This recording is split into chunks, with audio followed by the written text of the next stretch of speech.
Sobre lo ocurrido el 24 de diciembre, la caída del helicóptero en el que viajaban la gobernadora de Puebla y el senador de Puebla, esposo de la gobernadora, quien también fuera gobernador de ese estado, y otras 3 personas más. ¿Qué habrá de ocurrir en los próximos días, en las próximas horas, en torno a este caso? Sobre esto vamos a conversar con el periodista de Lado B, Ernesto Aroche. Muchísimas gracias por tomarnos la llamada, Ernesto. Buenos días. Katy, buenos días. Pues aquí estamos para lo que sea necesario, pues, aportar. Contarnos, Ernesto, ¿cuál es la situación en este momento en Puebla? Pues mira, podemos pensar que hay como 2 escenarios, ¿no? Sí. Por un lado está el sentimiento, la sensación que hay, sobre todo en la gente o en los grupos de personas cercanas al exgobernador y a la gobernadora, que desgraciadamente fallecieron el pasado 24, como bien apuntas, en donde se está planteando, o por lo menos hay esa percepción de que detrás del accidente pudo haber algún tipo de, o hay dudas pues sobre lo que pasó con el accidente, ¿no? El día de ayer en la ceremonia luctuosa vimos como incluso el propio orador, Luis Pank, que era el jefe de oficina de la gobernadora, exigiendo justicia sobre lo sucedido el pasado 24, con lo que, bueno, pues la percepción es esa, pues, que el accidente pudo haber sido algo más que solo un accidente fortuito, ¿no? Bueno, vimos también como la gente que participó empezó a gritarle asesina y a cuestionar la presencia de la secretaria de Gobernación, Olga Sánchez Cordero, como representante del gobierno federal. En fin, hay una percepción ahí de que el accidente pudo haber sido algo más que eso, ¿no? Y hay una exigencia de justicia y un grito de justicia. Por otro lado, pues está la situación política que se está viviendo, el escenario que se está planteando, donde se tiene que definir quién va a ser la persona que va a ocupar de manera interina la gubernatura en los próximos meses. Sí. Pues la ley lo plantea, lo establece, que tiene que ser designado por el Congreso del Estado, un Congreso con mayoría del partido Morena. Entonces se prevé que pudiera ser alguien afín a Morena quien ocupe ese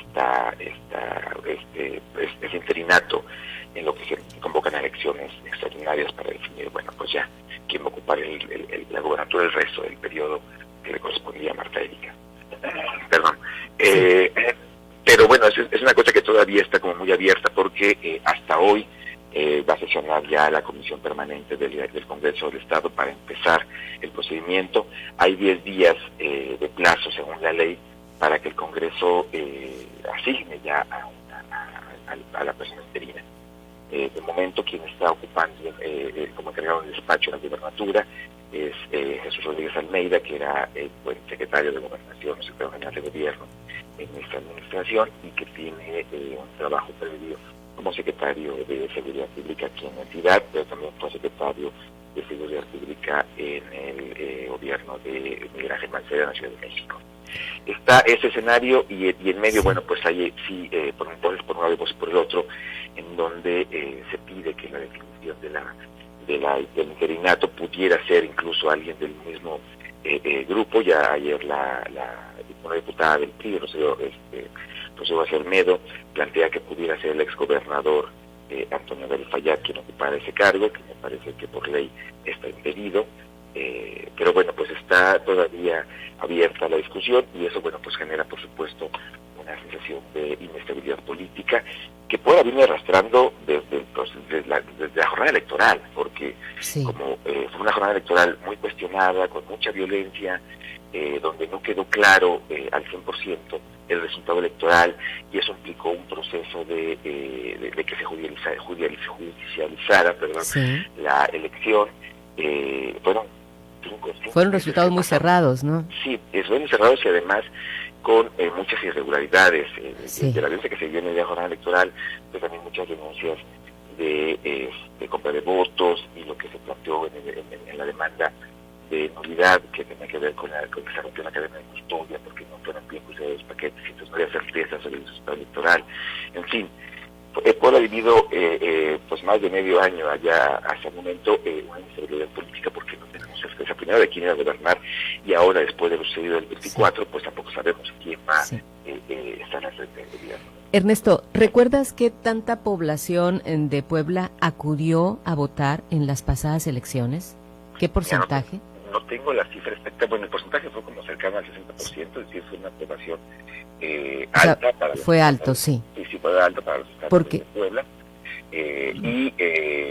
La votación que recibieron en América con el candidato de Morena, Miguel Barbosa, fue alta para los estados de Puebla. Sí. Tuvieron en América superó 1 millón, Barbosa estuvo muy cerca de 1 millón de votos.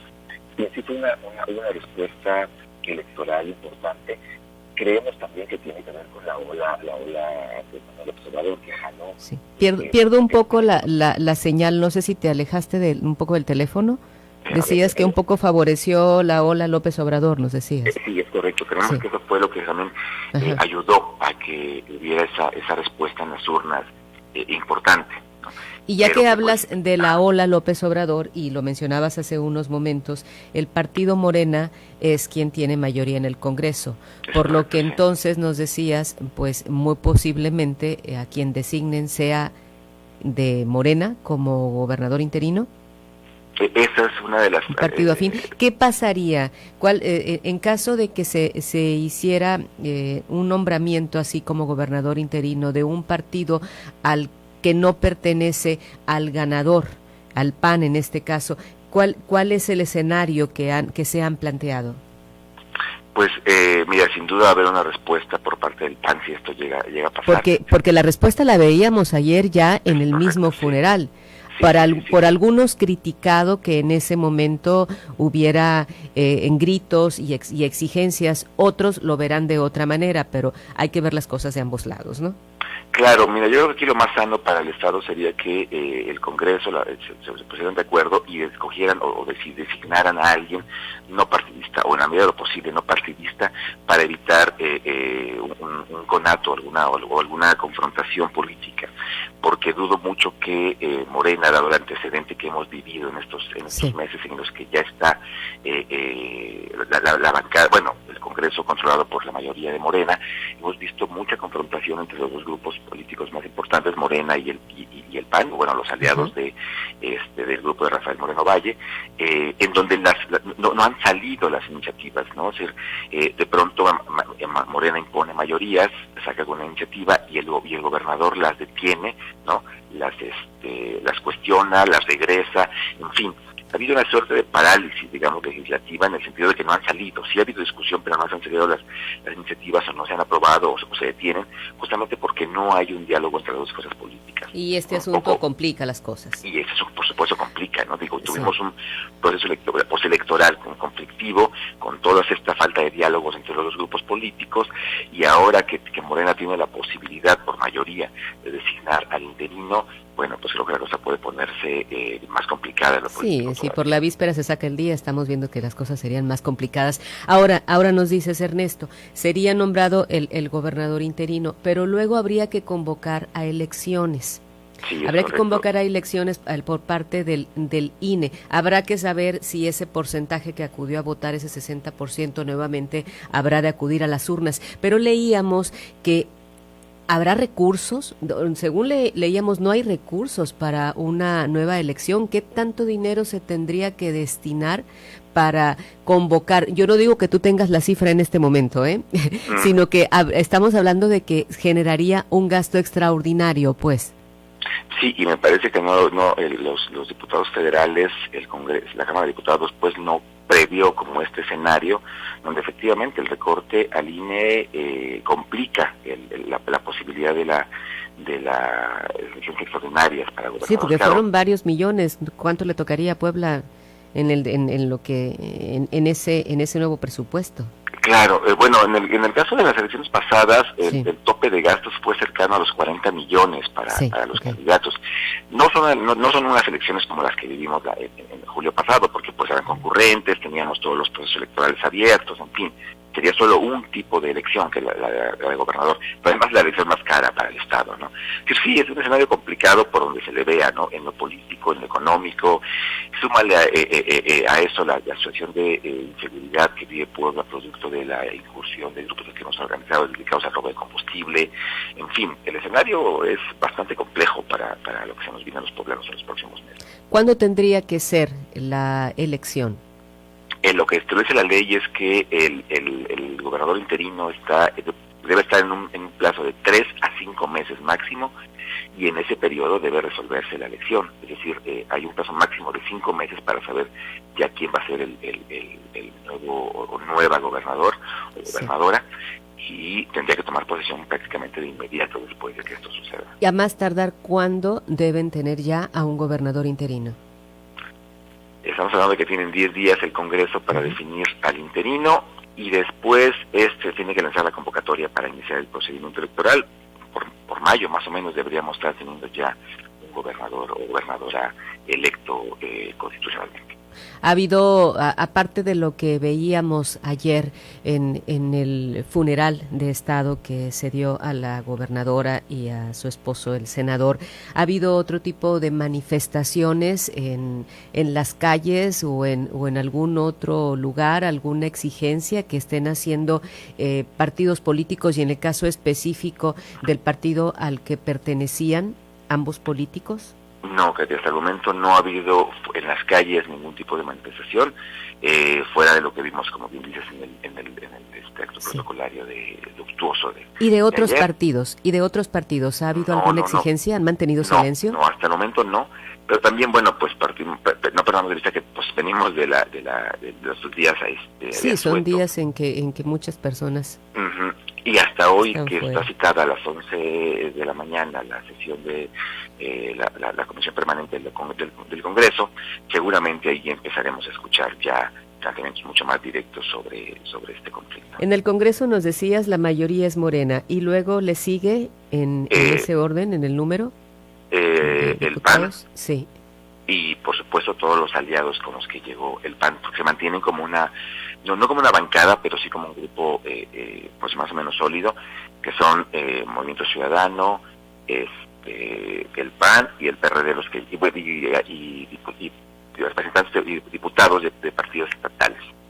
Ernesto, son cinco partidos dime. los que están en torno a el grupo de Rafael Moreno Valle, de la exgobernadora, de la gobernadora fallecida. Sí, de pronto nos encontramos en algunos municipios, en algunos estados, apatía por muchas personas de poder involucrarse en la toma de decisiones. A veces cuando se convoca a elecciones no es lo deseable. Nos hablas el número de personas que acuden, nos hablas de un 60%, pero en términos generales, ¿tú crees que haya esa posibilidad de que un 60% o quizás más acuda a las urnas a votar de nuevo para elegir a gobernador? ¿Cómo es la gente de Puebla a la hora de exigir, a la hora de pedir cambios o de pedir algo que ocurra en ese estado? Pues mira, yo creo que va a ser difícil que se repita una participación como la que vimos el pasado julio en Puebla, porque tampoco tuvimos un proceso electoral particular, ¿no? En Puebla, porque tuvimos elecciones concurrentes, y eso implicó que previo a esta elección, la elección del gobernador anterior fue una elección que, bueno, fue un proceso, un gobierno de dos años prácticamente.